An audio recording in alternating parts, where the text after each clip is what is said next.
All right, fight fans, welcome to MMA Uncensored Live. We've got Louis Baboon Palomino, BKFC 155-pound champion. Here he comes. How are you? Welcome to the show, champ. As always, you are set up beautifully. The whole interview, I'm just going to stare at everything in the background. It's awesome. Welcome to the show. Your shirt looks fantastic. I appreciate that.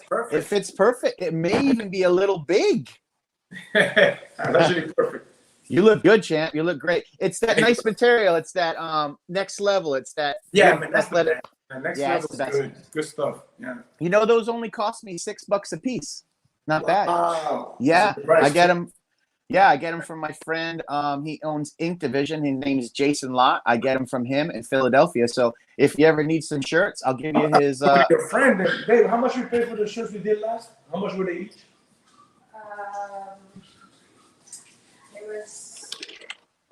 It was. I think we paid double that for the shirts we made. 19. I think it was like 19 each. It depends. Like this one's just a single front, so it's cheap. Yeah. But if you add stuff everywhere, it's more money and color. But yeah. I want to give a shout out to my sponsors, High Rollers, Game Up Nutrition, Nick and Nate Diaz. I've got Kill Cliff.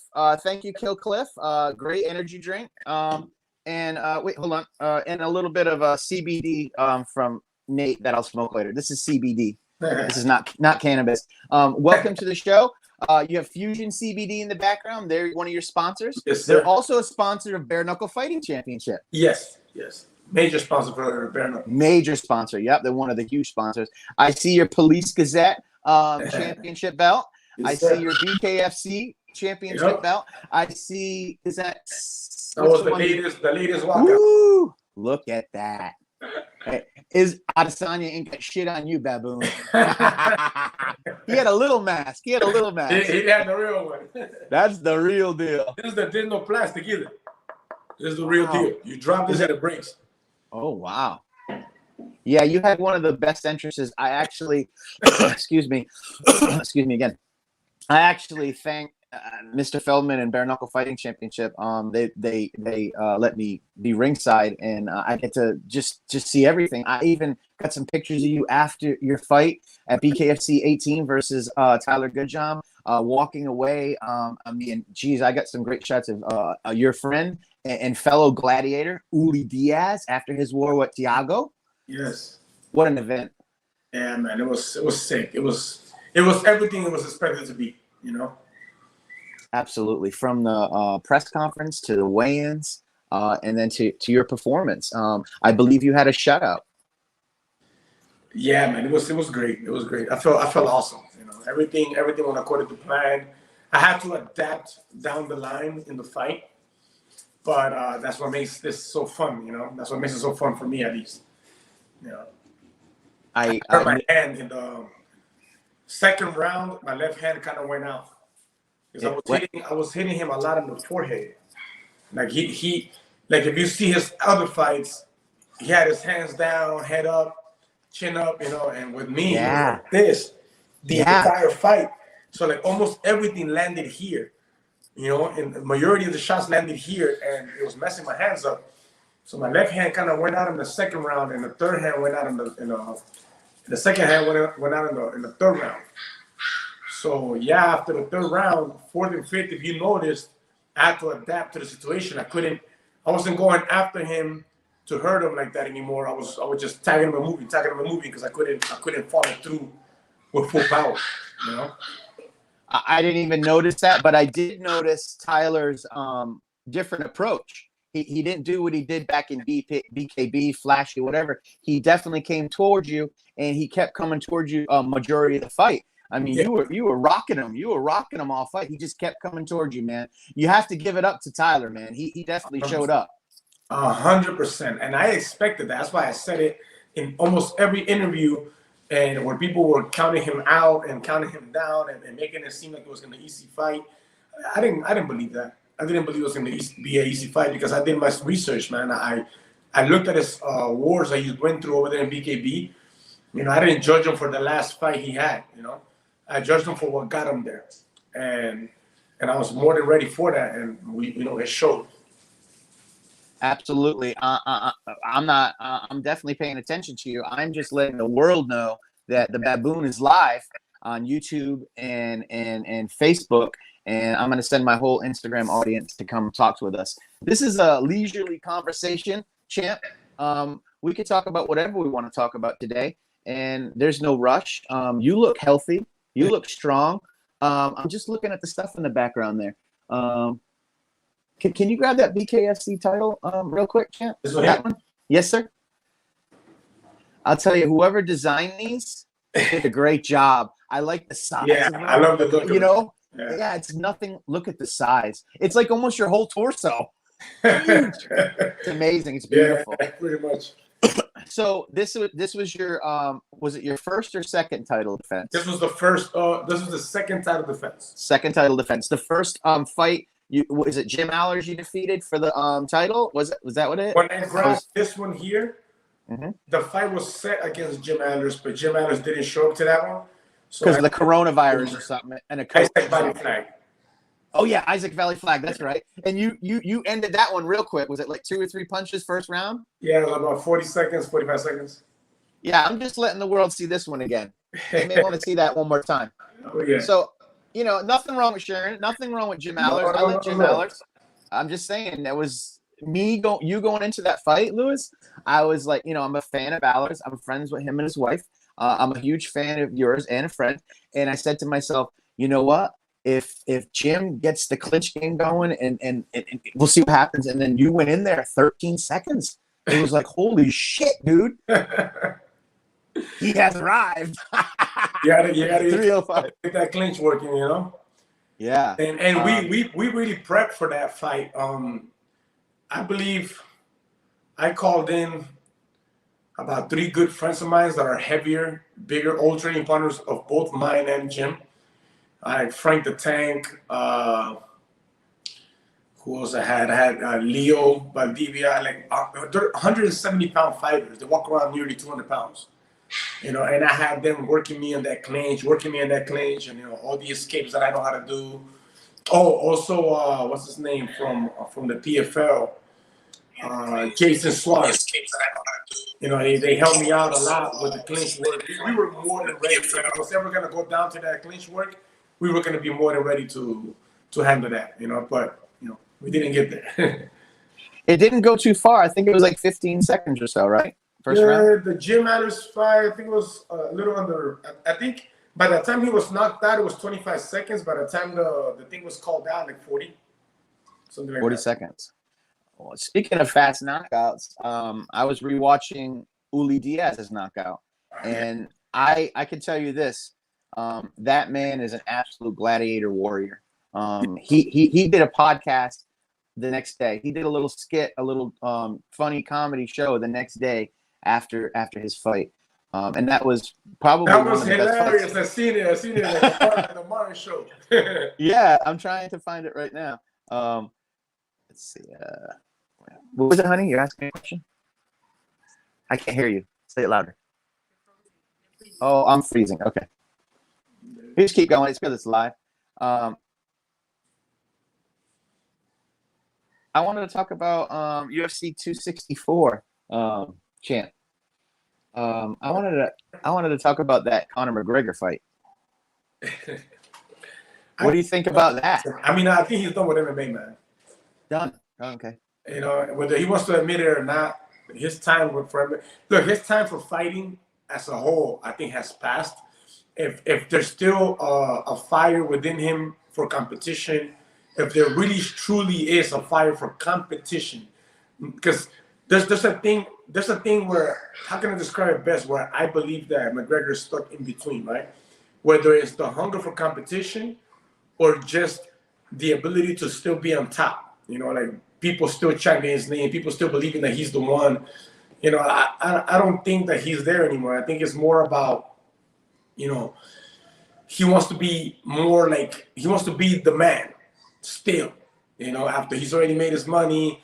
But is he training how he used to train? Like, as far as MMA, I don't think I don't think he has much there left. I think he should look into boxing or just come to the dark side, take the gloves off. You know? Come to the dark side. Are you talking about bare knuckle? Yeah, try something new. You know, and he's obviously really good with his hands. You know, so I just got done watching his video. He just posted a video on Instagram, 6-minute video. Talks about his injury, how he was a little euphoric afterwards, which might kind of cover for some of the comments and stuff he said, wild stuff. And he said now he's built like Arnold Schwarzenegger, the Terminator. He's gonna figure out his mobility and new adjustments as far as standing. And he says he's coming back. He's coming back to break some legs. yeah, we'll see about that. Woo! That's a tough injury. I mean, golly. He also said, Lewis, that he had stress fractures in that ankle for a long time, and he almost pulled out of the fight. Oh wow. I mean that could be true too. You know, you never know what a person leads into a fight with. Like, you know, I think it was Minotauro Nogueira said, you know, if you show up to a fight 100%, that you didn't train hard enough, especially in MMA. You know, like something's always happens. Like I had for this fight, for this camp, I had a real bad back contraction. Like my lower back and my middle back was really bad. Like it wasn't getting any better, and I've never dealt with anything like that before. I don't know what the hell happened. But, you know, you never know what a person shows into the live fight with, you know. You never know what's hurting, what's not. You know, like Hector Lombard, for example, he won't say it, so I'm going to say it for him, you know. Hector Lombard was with fever the night of his fight. And he's not going to come out and say anything because he doesn't want to put no excuses on anything, you know. But he was sick. He was legitly sick. Him and the heavyweight champ, Joey Beltran, the whole camp was sick.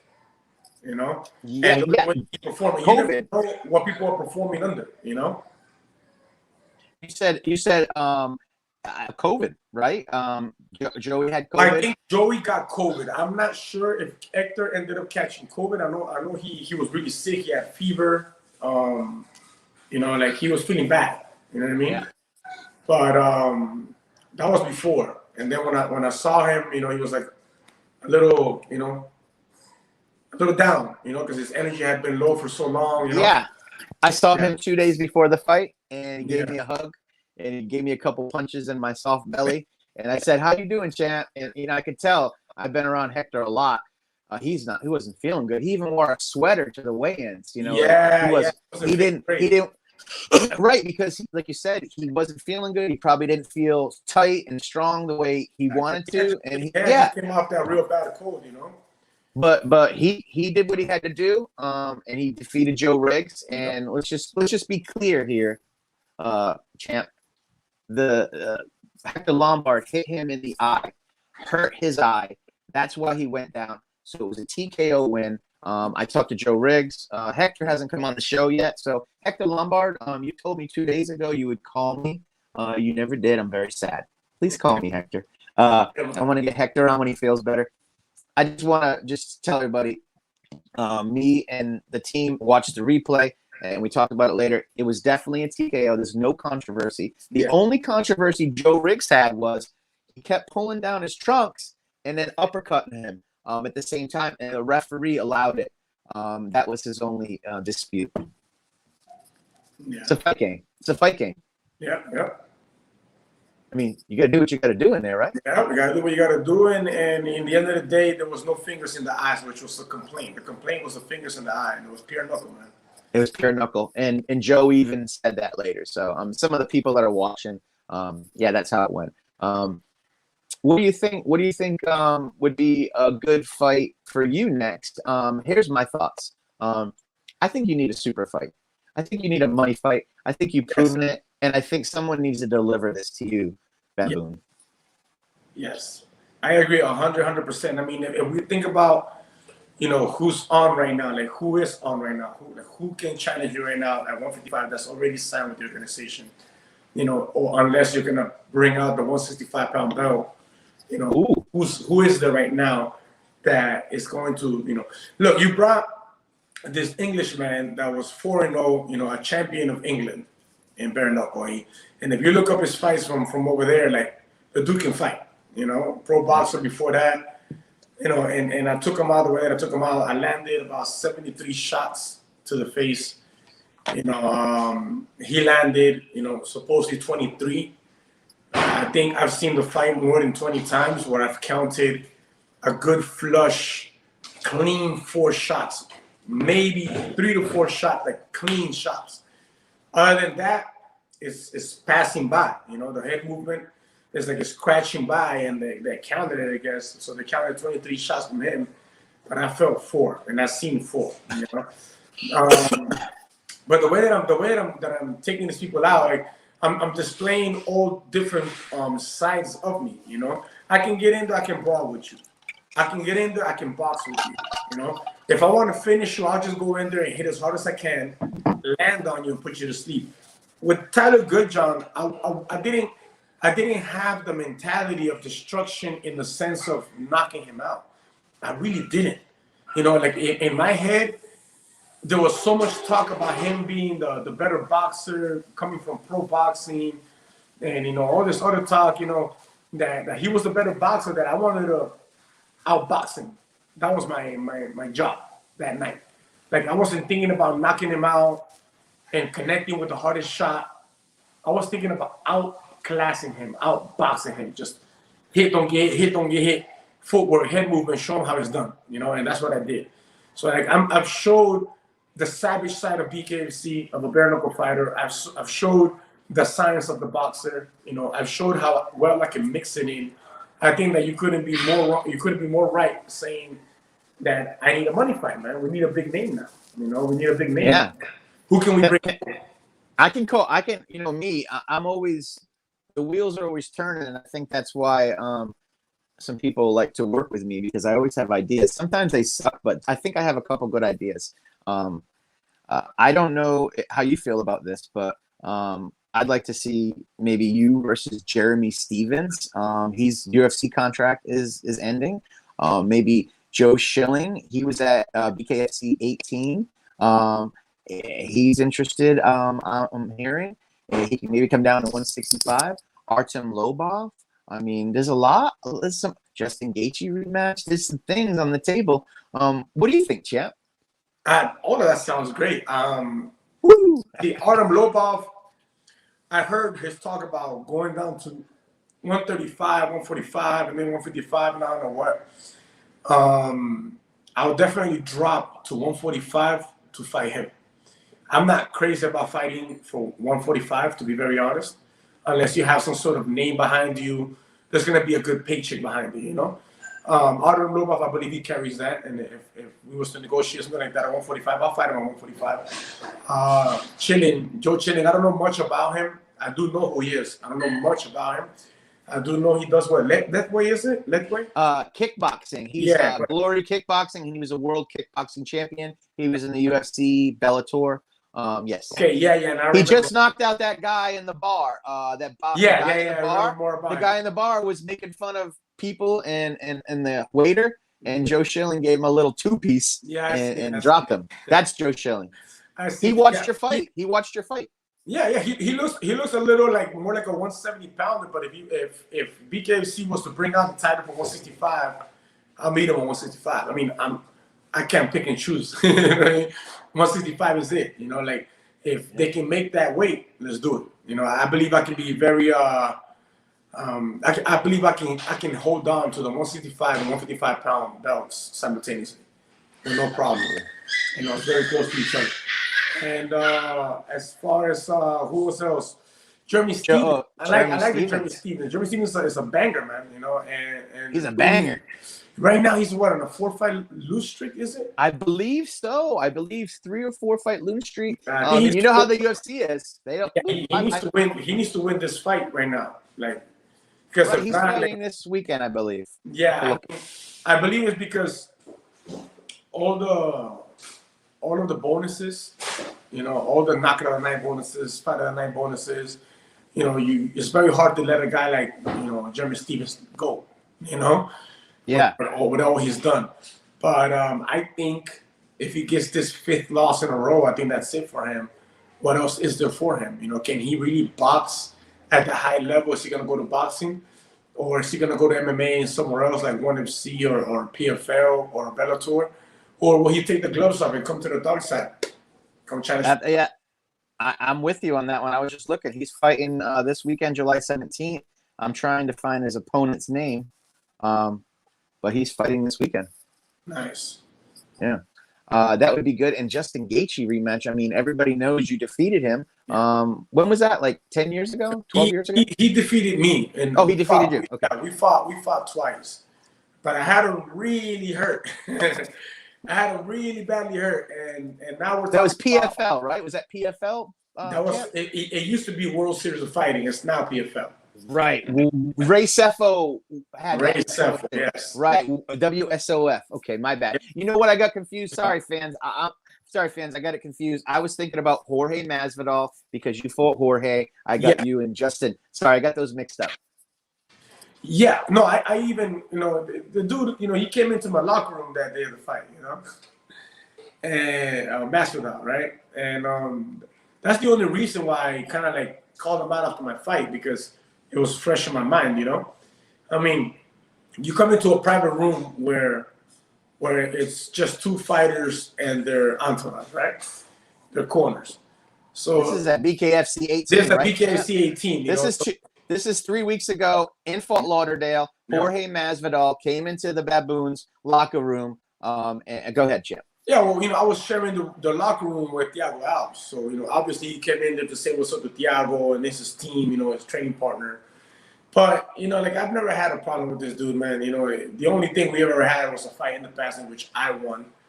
And after that, we see each other one day, he's cool. We see each other another day, he's not.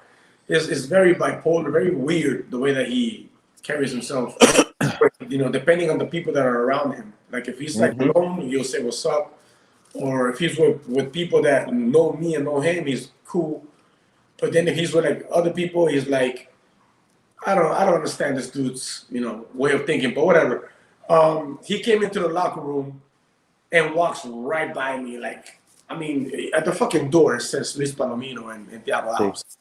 And so he's literally just walking by, I don't exist. Look, you're in my room. This is my area. It is Thiago's too. We're sharing it, but there's two pro fighters in here. As a professional athlete, the least that you can do, hey, how you doing? What's wrong with that? At the minimum, it's respect. You don't even I would say, good luck, champ. Room. Hey, what's up? Something. What did that kill you? Or on the way out, right? Yeah. My mom taught me. My mom taught me manners. My mom taught me if I walk into a room, I'm the one that just walk into this room. I gotta, say hello to these people. If I leave a room, I gotta say hey, goodbye to these people. It's out of respect. Yeah. But he just went right by me I don't exist. And even after the fight, after I called him out, the same thing. He came to the back and just walks right by me and doesn't look my way. Like if he's some special shit, I'm like, man, if you're so special, and you want your rematch, because it's not my rematch. I already beat you. You want your rematch, we can do it in a boxing ring. Because look, it will be unrealistic for me to say, oh, I want Josh Masvidal here in BKFC. Come on. We know that he's signed to UFC. I'm signed to BKFC. But we see a lot of crossing going on to the boxing world.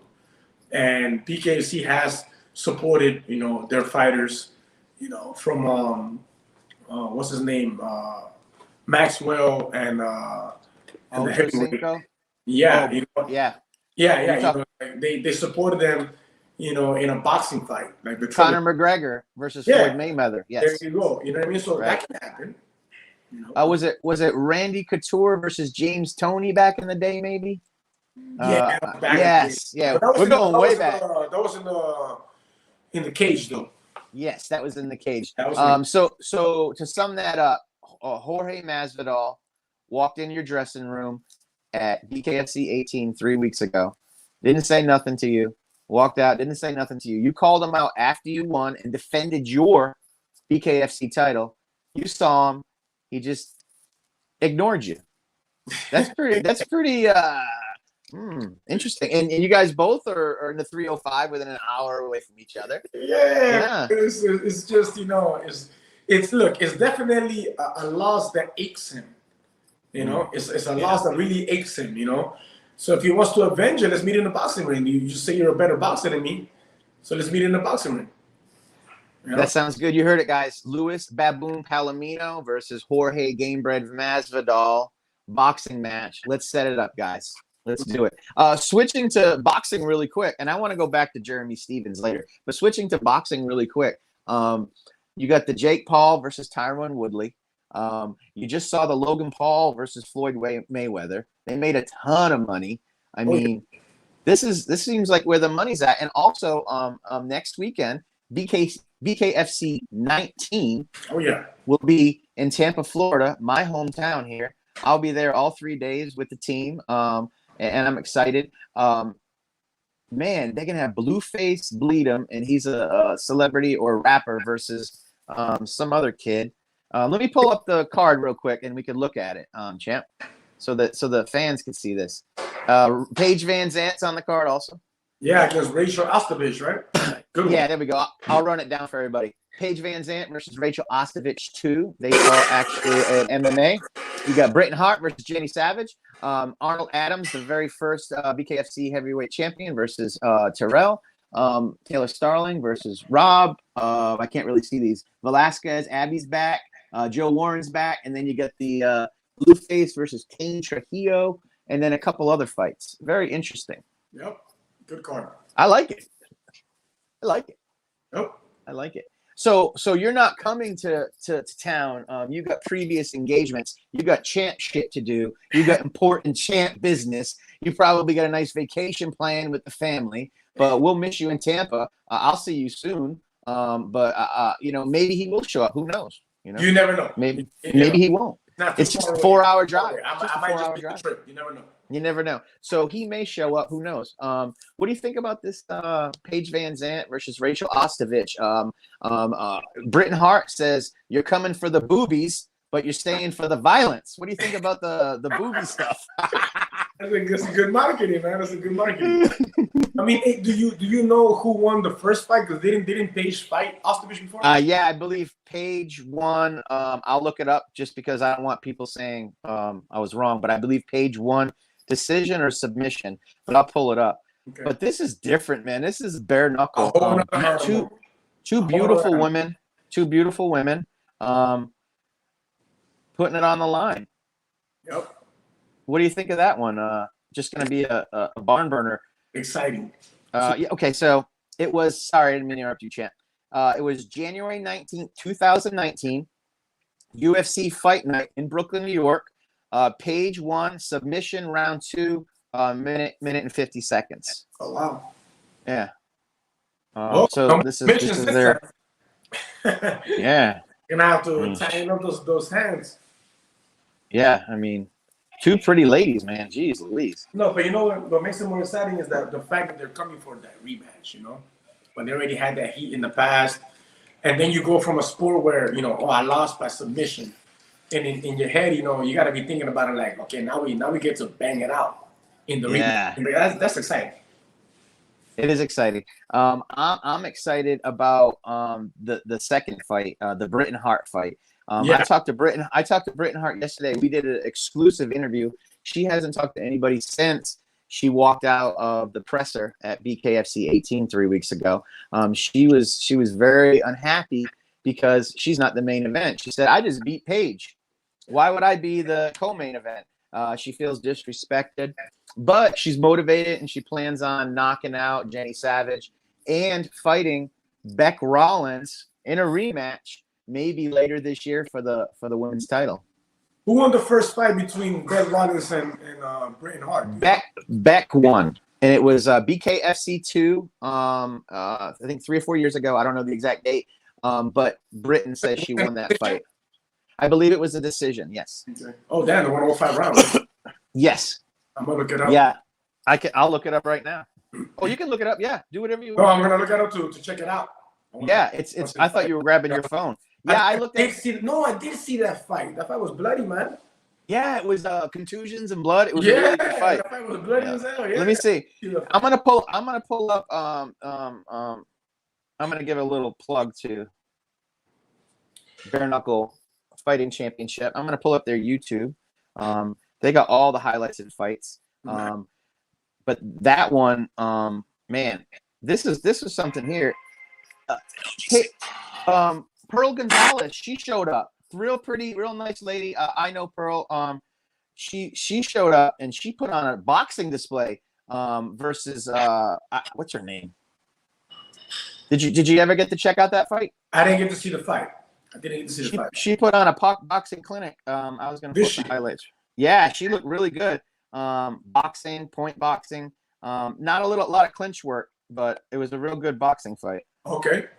But this is bare knuckle, you know. Mm-hmm. The next time it might be different. Somebody might grab the clinch game, like you versus Tyler. I saw you, man. You grabbing that little ponytail. You know, I really was not trained to do that for him. I didn't train it one time, not once. I was, you know, but it was once the hand went out, I started using the left hand to grab onto him. You know what I mean? Yeah. That's what I meant earlier about, you know, adapting to the situation. You know, I had to adapt, you know, so. Absolutely. Yeah, that's really why I did it so much. My hand was messed up. What do you think about the Woodley versus Paul matchup? I think a lot of money going on there. Woodley's gonna make multi-millions. I mean, like that. Yes, absolutely. Yeah. Yes. See, he's gonna make more than a couple million. Yes, sir. Wow. Plus, he's building up his YouTube. He's doing his marketing. He's got a bunch of sponsors, and there's a bunch of side money. Woodley's a good draw. He's training with Floyd Mayweather. I heard. Yeah. You think this will be the person to take Jake off his little hype train?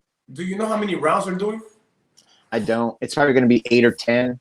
I think it's 14 or 16 ounce gloves, but Jesus Christ, Woodley with 14-ounce gloves. Yeah, I don't know exact. Yeah, I don't think it's 10. I don't know. It's either I don't know. Pro boxing. I don't know the specifics on the gloves. I don't know the rounds, but I think it's 8 to 10 rounds. So the gloves. I mean, I know it's not 4-ounce gloves. I know it's not bare knuckle. With the body build of Woodley, the only thing that would worry me is his cardio going into later rounds, assuming that he doesn't knock him out early. Right. The only worry I would have as far as Woodley not winning that fight would be that him running out of cardio some point later on in the fight. You know, it's because of his body structure. You know, the amount of muscle he carries, how explosive he is. You know, how fast he can run out of his energy. You know, but this is it for Jake, man. I mean, this is gonna be, to me, this is Jake's first real fight.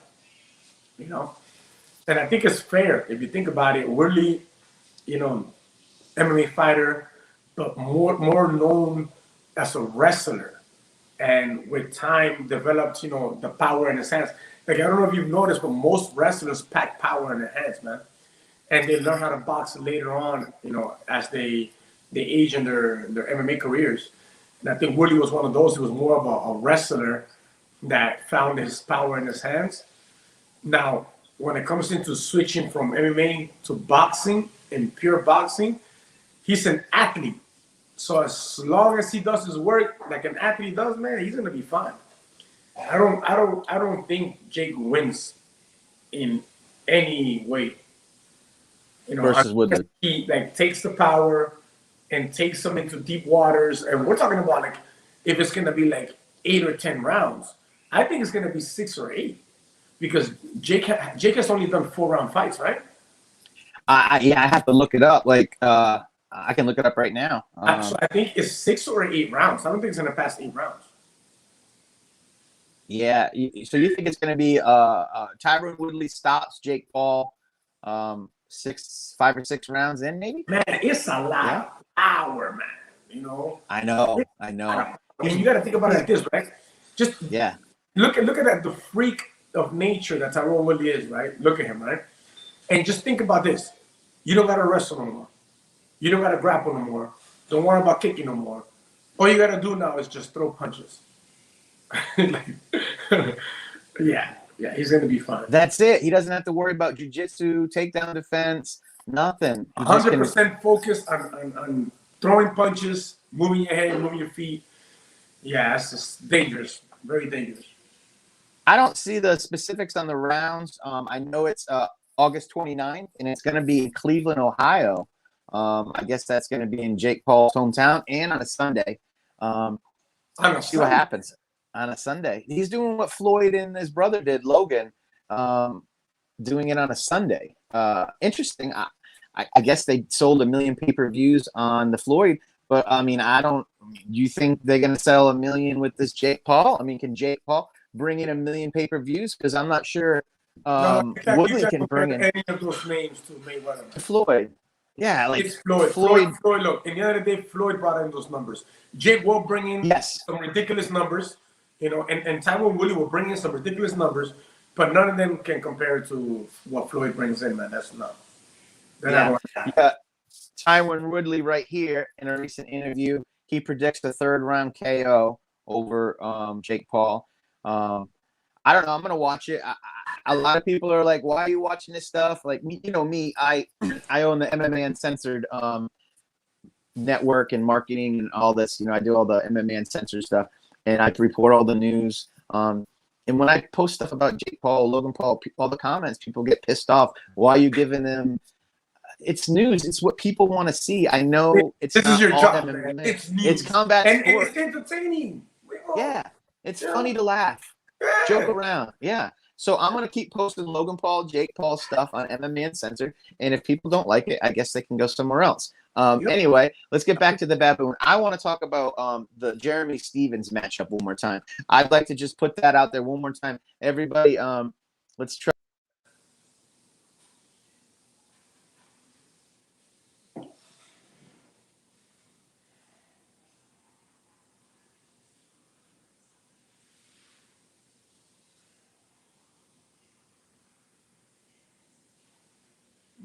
Mic check. Still there?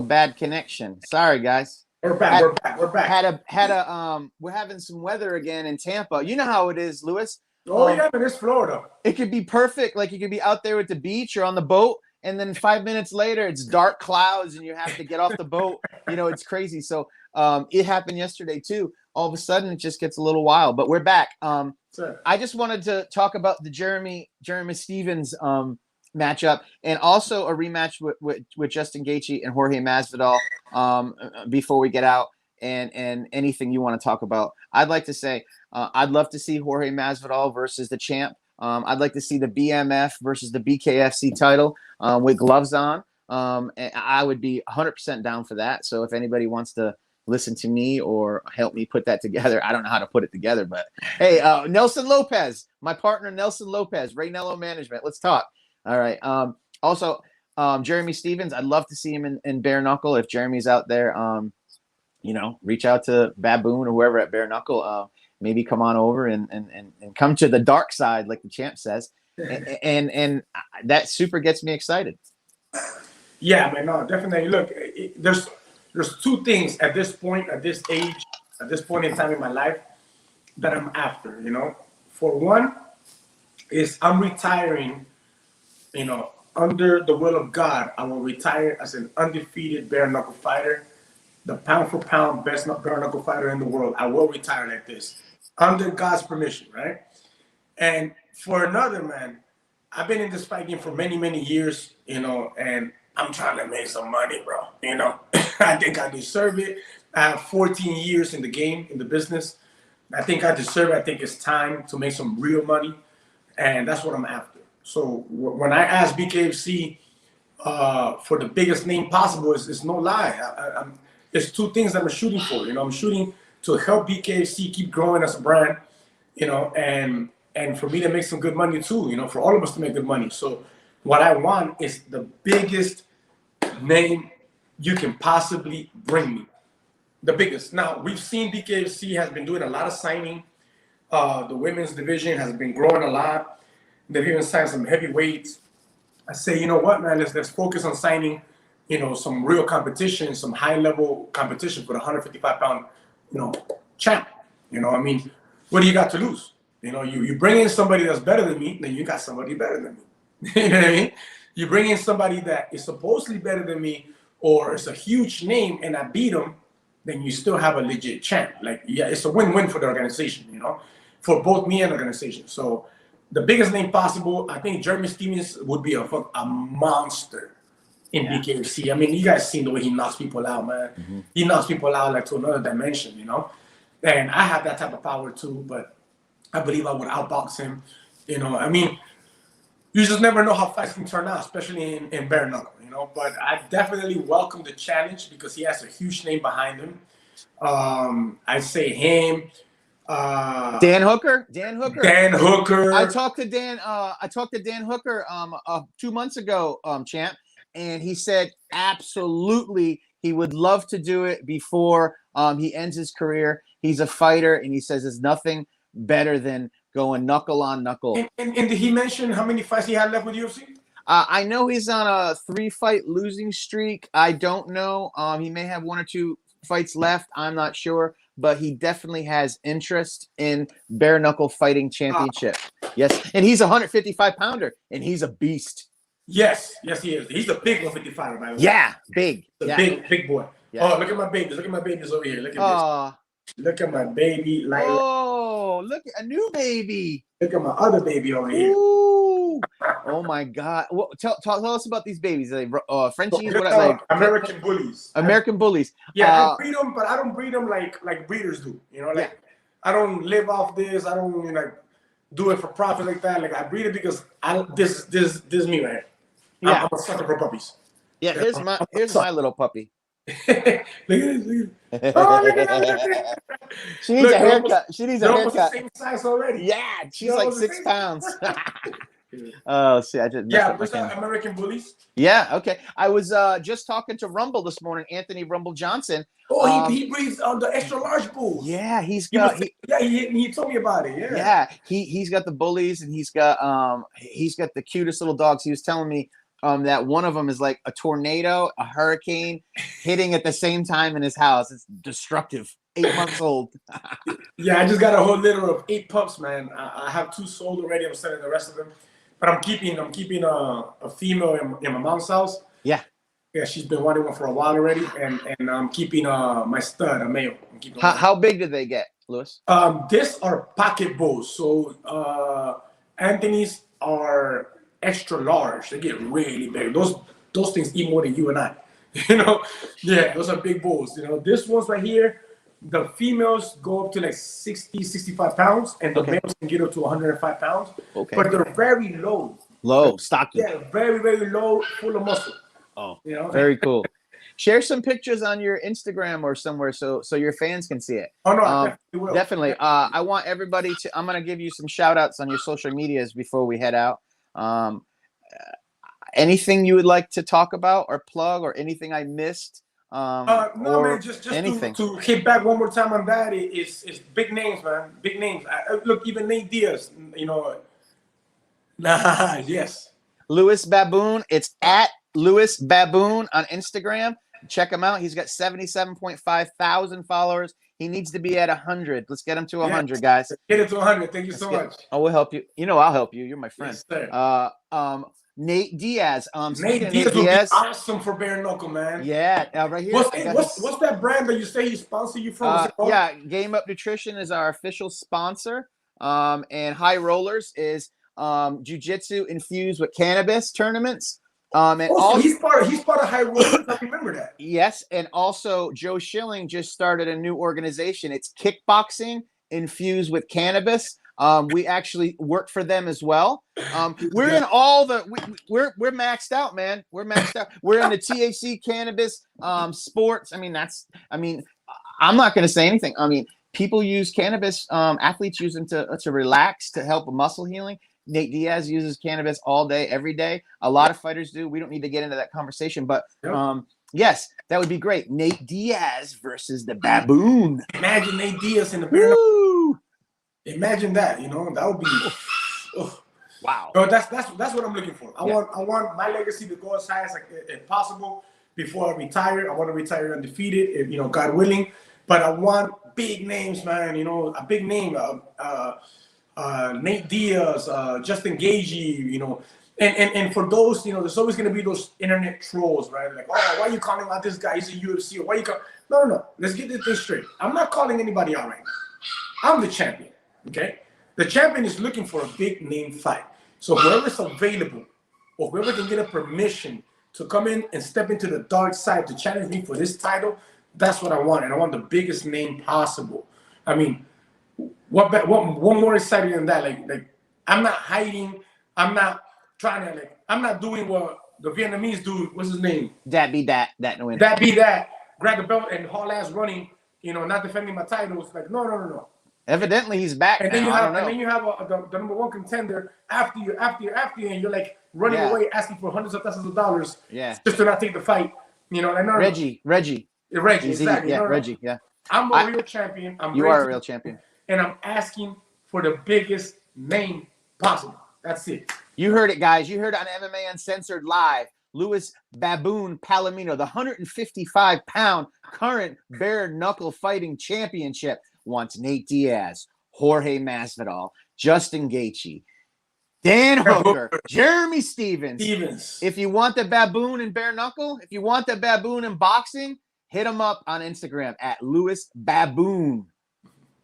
Yes, sir. Have a good afternoon, champ. It's always a pleasure to talk to you. I consider you a friend and someone I look up to. And I told you before this interview, and I'll share this with the fans.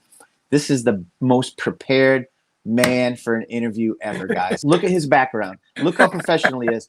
He's wearing my shirt. And I didn't even ask him. I didn't even ask him. This guy is all class. He's top notch. He's a good human being. And I consider you my friend, and thank you again for coming on our show. I want to personally invite you on my new TV show. It's called MMA Uncensored Live. It's going to be shared all over the world. I want to have you as a guest host, maybe once a month on the show. We come on, we talk MMA, UFC, boxing, we talk sports, whatever you want to talk to. It's our show. We talk whatever we want. Also, I'd like to add, Anthony Rumble Johnson will have his new show starting next week on MMA Uncensored networks. It's going to be on Brinks TV. It's going to be on Kill Cliff TV. It's going to be called Rumble Time with Anthony Johnson. He's going to have athletes, college football, NBA, boxing. He's going to have his friends on. His first guest is going to be a very close friend of his, and all I can say is sugar. That's all I can say. Louis Baboon Palomino, Chris LeBeau, MMA Uncensored. It's been a pleasure. I look forward to seeing you soon. Maybe we'll see you next week in Tampa. God bless you and your family. You're a class act. Thank you, sir. Thank you for having me. Thank you, brother.